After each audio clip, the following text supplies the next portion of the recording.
મનીષ કુમાર રહ્યા ને મારા તાર બેન ને તમારા બધાનું પ્રેશર છે, હું અરજી ખેંચી આવું, પણ હું આવી રીતે ખોટું ન, કારણ કે એ પીયુ છે તમને હું ખોટું કીધું, આ બનાવતો બન્યો તો ને ભાઈ. પિન્ટુ તારે અરજી ન દેવાય.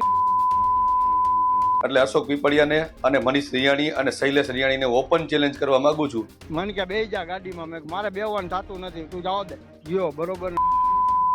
મારે હો આ બીજો કોઈ હોય ને, મેં ઇકબાલ કૈડાને બોલાવો પેલા. રાત કાળી રાતે કારા કામ કરવા માટે દેવ સટોડિયાના પપ્પાને દબાવી ધમકાવી અને ફરિયાદ પાછી ખેંચાવી હતી. એટલે મેં કીધું તમારે જે કરવું હોય મંડો કરવા, મને કાંઈ થાય ને એટલે હું તમારી માથે એફઆઈઆર કરીશ. મસ્કરી કરતો હતા, મેં મસ્કરી. તમારે જે કાંઈ ઇકબાલભાઈ કરવાનું હોય ને મંડો કરવા, મેં તમે ફોર્મ ભર્યું હતું.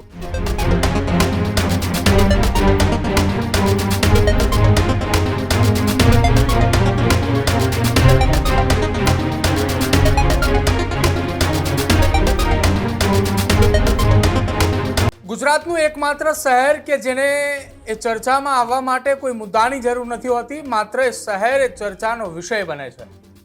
મુદ્દો એ કોઈ પણ હોય, પરંતુ એ શહેર સાથે સંકળાય એટલે એ મુદ્દો ચર્ચાની અંદર આવે છે, અને શહેર છે ગોંડલ. ફરી એક વખત ગોંડલ ચર્ચાની અંદર આવ્યું છે, ને આ વખતે ગોંડલ ચર્ચામાં આવવા પાછળના અનેક કારણો છે, અનેક મોટા નામો છે, પણ સત્ય શું, હકીકત શું અને કેમ ફરી એક વખત ગોંડલની ચર્ચા થઈ, વિગતે ચર્ચા કરીએ આજના અહેવાલમાં. ગુજરાતમાં સ્થાનિક સ્વરાજ્યની ચૂંટણી પૂરી થઈ ચૂકી છે, અને ચૂંટણી પૂરી થઈ ગયા બાદ રાજકીય નેતાઓ એકબીજાની સામે આરોપ પ્રત્યારોપની રાજનીતિ દરમિયાન કેટલીક ફરિયાદો એ નોંધાવે છે. કોઈ જગ્યાએ એ સત્તાધારી પક્ષના નેતા ફરિયાદ નોંધાવે તો કોઈ જગ્યાએ વિપક્ષના નેતાએ ફરિયાદ નોંધાવે, પરંતુ મોટા ભાગે એવી ઘટના બનતી હોય કે વિપક્ષ તરફથી સત્તાધારી પક્ષની સામે ફરિયાદો દાખલ થાય, અને એવી જ ઘટના એ ગોંડલની અંદર બની. ગોંડલની અંદર કોંગ્રેસના નેતા શૈલેષ રૈયાણીએ ગોંડલ સહકારી બેંકના ચેરમેન અશોક પીપળિયાની સામે એક અરજી કરી હતી, અને અરજીની અંદર ઉલ્લેખ કર્યો હતો કે અશોક પીપળિયા સહિત કેટલાક લોકોએ તેમને ધમકી આપી હતી, અને ધમકીની અંદર લખ્યું હતું કે નિલેશ રૈયાણી જેવી એ હત્યા થશે. હવે ગોંડલનું નામ આવે એટલે કેટલીક ભૂતકાળની એ લોહિયાળ ઇતિહાસ એ સૌ કોઈની સામે આવે, જેની અંદર પોપટ લાખા સોરઠિયા હોય, નિલેશ રૈયાણી હોય કે અન્ય કેટલાક નામો કે જેના કારણે ગોંડલે રક્ત રંજિત થયું હતું.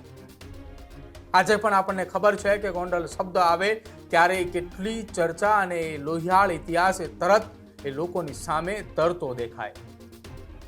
અને આખી આ ઘટના મામલે સતત 48 કલાક કરતા પણ વધારે સમય સુધી આખા ગોંડલની અંદર ચર્ચા રહી કે કેટલાક લોકોની નામજોગ ફરિયાદ માટેની જે અરજી કરી છે, એ અરજીની અંદર જેટલા લોકોના નામનો ઉલ્લેખ છે એ તમામ લોકો જયરાજસિંહ જાડેજા અને ગણેશ ગોંડલના નજીકના હોવાની વાત હતી, અને તેમની સાથેના જ ફોટા એ સોશિયલ મીડિયાની અંદર વાયરલ થાય છે.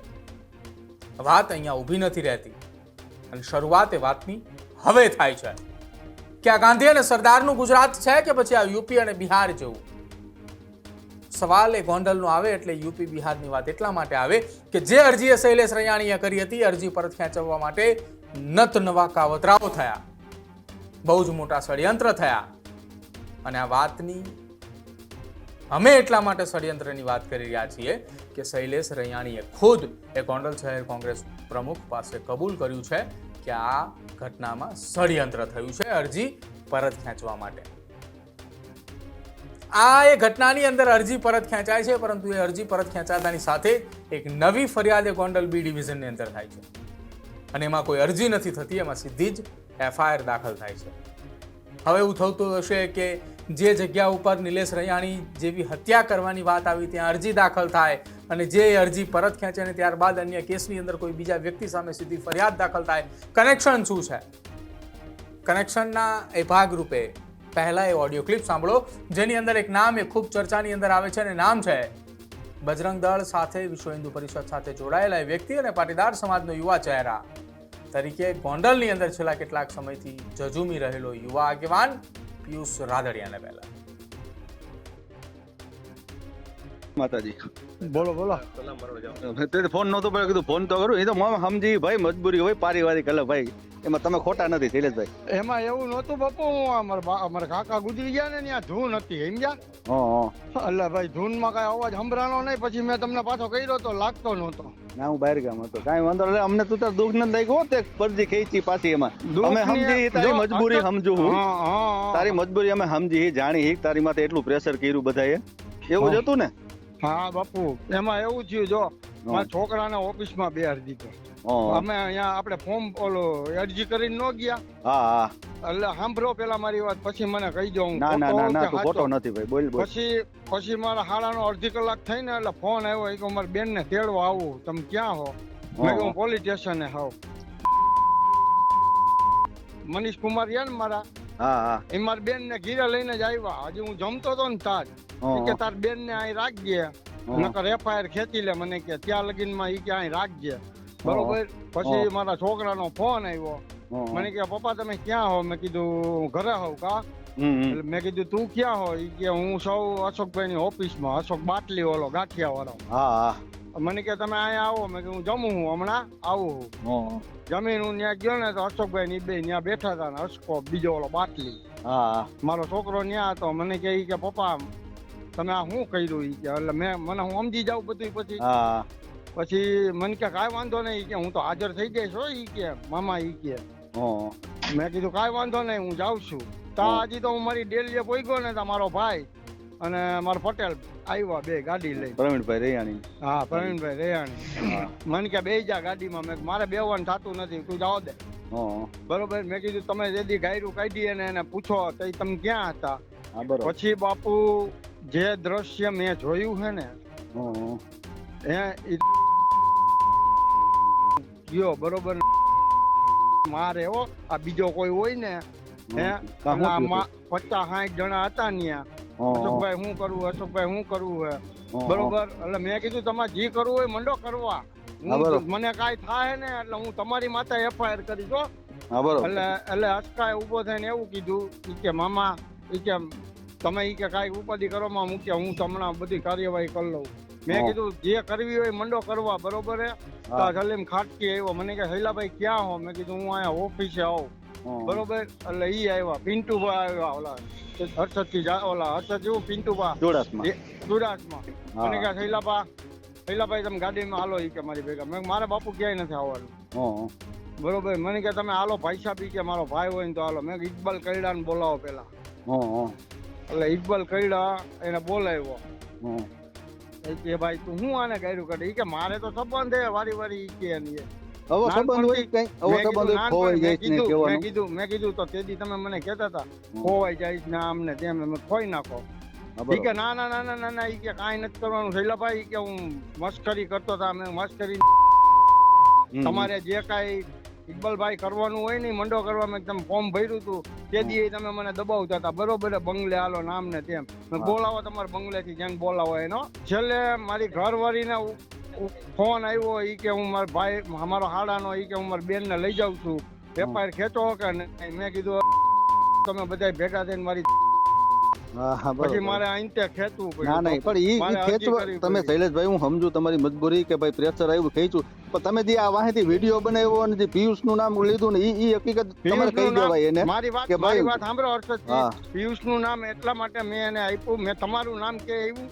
અરે એ પ્રશ્ન નથી, મારી વાત નથી. તમારું નામ નહોતું દેવાનું, એનું નહોતું દેવાનું, બરોબર. પણ જે ઓલી આપણે અરજી કરી હતી ને, એ અરજી માટે એને મને સાહેબ એવું કીધું, ગઢવી સાહેબ પૂછી આવજો ત્યાં જઈને. મને કે તમારી ભેગા ભાઈ હતા એનું નામ હું? મેં કીધું પિયુષભાઈ, બરોબર. ઈ કે અરજી લાવો મને કે. મેં કીધું ઈ તો એની પાસે છે. એટલે પછી નામ લખે. એટલે મને કે કાંઈ જરૂર નથી મારે. ઈ કે બરોબર. એટલે મેં કીધું તો હું અરજી મગાવું સાહેબ. મેં કીધું મને કે તમે પછી મને કે કાંઈ વાંધો નહીં, તમે જાઓ દો બાઈને. ઈ કે બરોબર. એટલે હું પાછો વયો ગયો. એ 50-60 જણા ત્યાં બધા બેઠા હતા મારા મનીષ પટેલ ની ઓફિસમાં, સલીમભાઈ ની બધા. મને કે હું થયું શૈલાભાઈ? મેં બાપુ સલીમભાઈ મેં ખેંચી લીધી અરજી, બરોબર. એને આપણને એક શબ્દ નથી કીધો. પણ આ વિડીયો બનાવ્યો શું કરવા? વિડીયો ને કહી દેવાય ભાઈ તમારા બધાનું પ્રેશર છે, હું અરજી ખેંચી આવું, પણ હું આવી રીતે ખોટું ન, કારણ કે એ પિયુષે તમને હું ખોટું કીધું, આ બનાવતો બન્યો તો ને ભાઈ. ના એમાં ઈ કોઈ નિર્દોષ છે, બરોબર છે. હા, મેં જે કઈ કર્યું હતું એ મારા માટે કર્યું હતું. મને આવી નહોતી ખબર અટચથી કે મારી વાંહે આવો વે આવશે, એટલે આવું થયું. સમજ્યા? નકર હું એફઆઈઆર કરવા ગયો તો મેં કઈ હું ખેંચવા હાટું થી તો મેં કરી ન હોય ને બાપુ, ત્યારે જ મેં એફઆઈઆર કરી. મને આવી ખબર નહોતી કે મારી વાંહે આવો વે આવશે અને મારી બાયડી વહી જાય ને મારો છોકરો વયો જાય મારાથી, તો એ તમારું રાજકારણ મારે એવું નથી. નો કરે. આ લોકો તો છેલ્લી પાયરીએ વહી જાય, ગમે એ કરે, આપણે થોડા કેમ જેવા હલકા થઈ જાય. અને પૂછી લ્યો એને, મારી ઘરે આવીને પૂછી લ્યો કે મારી બેન ને મૂકી ગયા હતા, મારી ઘરવાળીને આવી રીતના પ્રેશર આપ્યું. સાચા હો તમે. એટલે તમારી હારે કોઈ અમને કોઈ મન દુખાઈ નથી, અમે સમજી જઈ, પણ એને જે કરાયું ને એ આશીષભાઈ નો ફોન આવ્યો, બરોબર, મને કે ઈ કે ત્યાં ખોટું કર્યું ને આમ ને તેમ. ભાઈ મને ખબર હે હો ભાઈ, મેં જે સમજી વિચારીને જ કર્યું હોય ને, તો તારે અરજી ન દેવાય.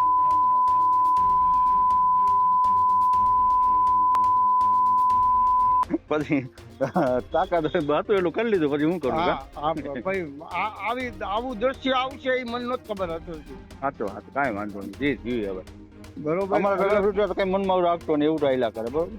હા, નકર હું દઉં જ નહીં ને અરજી. અને મને પેલા નકર હું કહી દઉં, મારો ભાઈ આવ્યો, બરોબર, એને આપણે તમારો જે ફોન આવ્યો ને, તમારો જે બાપુ ફોન આવ્યો ને, હું ત્યાં જમતો તો, એ 10 મિનિટમાં અહીંયા ઘરે ગાડી લઈને પહોંચી ગયા અને અશોકની જ ગાડી લઈને આવ્યા હતા, બરોબર. મને કે આમાં બેસી જાય તું, મને કે મારો ભાઈ કે, બરોબર. નકર અમે કુટુંબ સવારે તારી નહીં બોલી.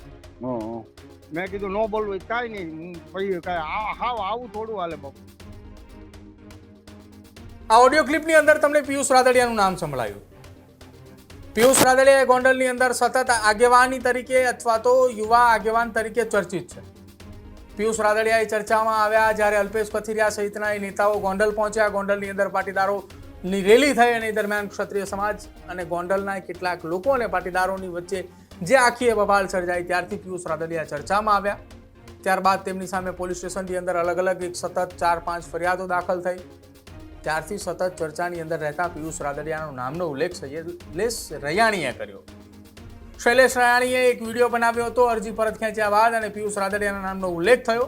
પિયુષ રાદડિયાએ આ મામલે એક નિવેદન આપ્યું અને નિવેદન આપતાની સાથે જ પિયુષ રાદડિયાની સામે એક ફરિયાદ દાખલ થઈ અને ફરિયાદની અંદર લખવામાં આવ્યું કે પાટીદાર અને ક્ષત્રિય સમાજની સામે વૈમનસ્ય ફેલાવું, કે જેના કારણે બીએનએસની કલમ 196(1) અંતર્ગત ફરિયાદ દાખલ થઈ અને તપાસના ભાગરૂપે કાર્યવાહીની શરૂઆત કરવામાં આવી.